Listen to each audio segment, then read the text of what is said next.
Don't oversaturate your photos. That's a beginner's mistake. Advice on YouTube is so absolute, but context is important, and ignoring that can hold your photography back.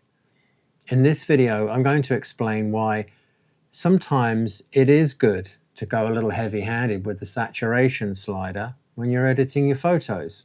YouTube photographers love to tell you what you should be doing, what you shouldn't be doing, what you should be using. They love giving you pro tips, even though many of them aren't even professional. One opinion that is dictated often is this whole thing around oversaturating your photos. It's a beginner's mistake. Well, I say rubbish.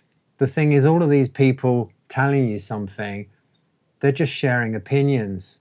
And just because you've got an opinion doesn't mean you're right. In the case of oversaturation, they're wrong and right. Let me explain. The first thing is, photograph what you want, how you want, edit your images how you want, do what you want to please you. Don't do anything to try and please anybody else in photography or any creative pursuit. The most important thing is doing what you love in the way that you love to do it. Yeah, we should create for us. However, that thinking changes a little bit if we're creating photos for commercial or editorial reasons. Then how we edit our images is all about context. What's the purpose of the image? What are you trying to communicate with it? Who's the audience? Landscape photography is a good example because it's landscape photographers that complain the most about oversaturating images. If you're shooting a landscape photo to be used by a travel brand in a brochure or on a poster or for a publication, a travel article, then more often than not, a slightly exaggerated, saturated image is going to be preferable. Because the point of a photo in a travel publication is to entice you to visit that location.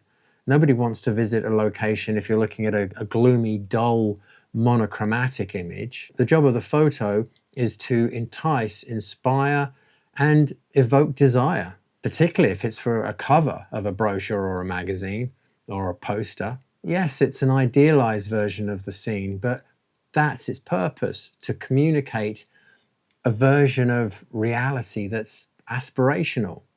That's what marketing is. So many of the landscape photographers that will say, don't oversaturate, obviously don't shoot commercially, so they don't know that, and they can only tell you their side of the story. Now, it just so happens, I've got a good example of this.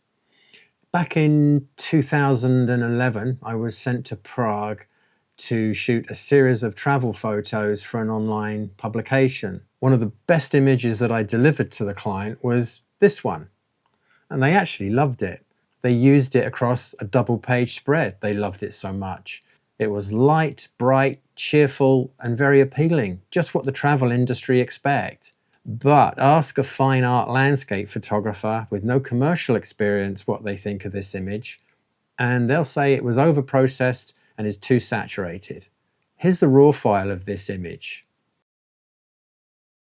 And here's my edit. As you can see, it's quite dramatic. Now let's be clear here. I edited this file in this manner because I knew what the intended use was. This is not how I would edit my photos for personal use, but it's not about me. Now for fun, I dug out the raw file again and I edited it recently for me, in my style at this time. And I say that because over time, what I like changes. The way I edit, the way I approach my photography is constantly changing. My intention was to edit this image and get an end result that reflected how I felt being at that location. And even though it was 15 years ago, Prague is like many European cities. I get a very nostalgic feel when I'm standing in an old city full of so much history. My mind goes back to 18th and 19th century painters and a slightly dark, subdued edit, and that just feels right for me. This kind of edit is about honesty, not appeal. I'm translating an internal emotion rather than showcasing external beauty. This image becomes introspective. And it's a huge difference, right, from the commercial edit.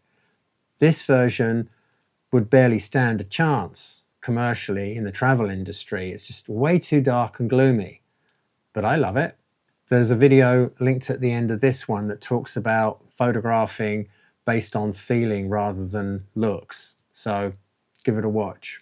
I think a good photographer knows how to move between these two worlds, the personal world, the commercial world, when to amplify, when to reduce, when to ease back and when to exaggerate. So I've realized over the years both approaches have their place. I figured that the commercial work, commercial editing funds my craft, and my personal work feeds my soul, I suppose. There's this idea that I believe in, that you photograph how you feel, not just what you see. But I think to take it further than that, we need to address our editing to be able to achieve that feeling that we're experiencing.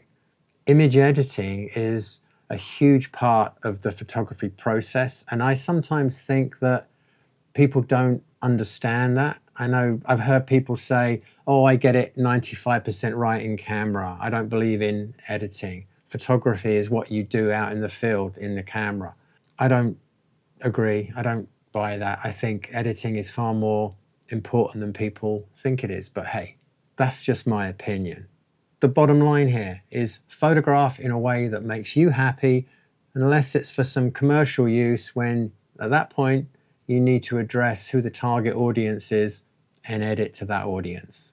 So outside of that, ignore the critics, because they're usually criticizing with no understanding of context. And they're also a bunch of miserable old buggers usually. Anyway, thanks for watching.